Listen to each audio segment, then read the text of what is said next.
winner online game ఆడకరా అంటే కొన్ని మందులు ఇస్తారు బయట పడతలే కానీ ఇంటికి పోడున్నాడు బెట్టింగ్ ఆడతాడు ఇంటికి ఒకడు లక్షలు పోగొడుతున్నాడు ఇంటికి ఒకడు ఉన్నాడు ఊరుకు అంటే నీకే తెలియదు నేను చూసుకున్నటువంటి మిత్రుడా నీకే తెలియదు నీ పక్కన ఉన్నాడు కూడా బెట్టింగ్ ఆడతాడు నీ తెలియకుండా ఆడతాడు ఎందుకంటే పోతుంది అరే మెంటల్ గా అలా పాలగా అర్థం కాదు కానీ ఏదది బోర్డు మళ్ళీ చెప్తా ఇదంతా క్లీన్ అయ్యి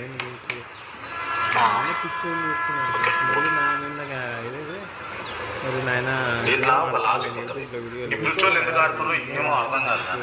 క్లియర్ గా దాన్ని స్టడీ చేయాలి దాని ఆల్గారిథం ఏంది అని అన్నది కూడా చూడకూడదు అసలు ఆల్గారిథం అంటే కూడా తెలియదు దొంగలకు ఎందుకు చదువుతారో ఏమో అర్థం కాదు కానీ తల్లిదండ్రులు ఎందుకు ఈ ఆవేదన అంటే కొంతమంది ముచ్చట్లు చెప్తా ఉంటే విని బాధేసింది వాళ్ళ తల్లిదండ్రులు అక్క పెళ్లి చేద్దామో చెల్లి పెళ్లి చేద్దామని ఇంట్లో డబ్బులు జమ చేస్తామంటే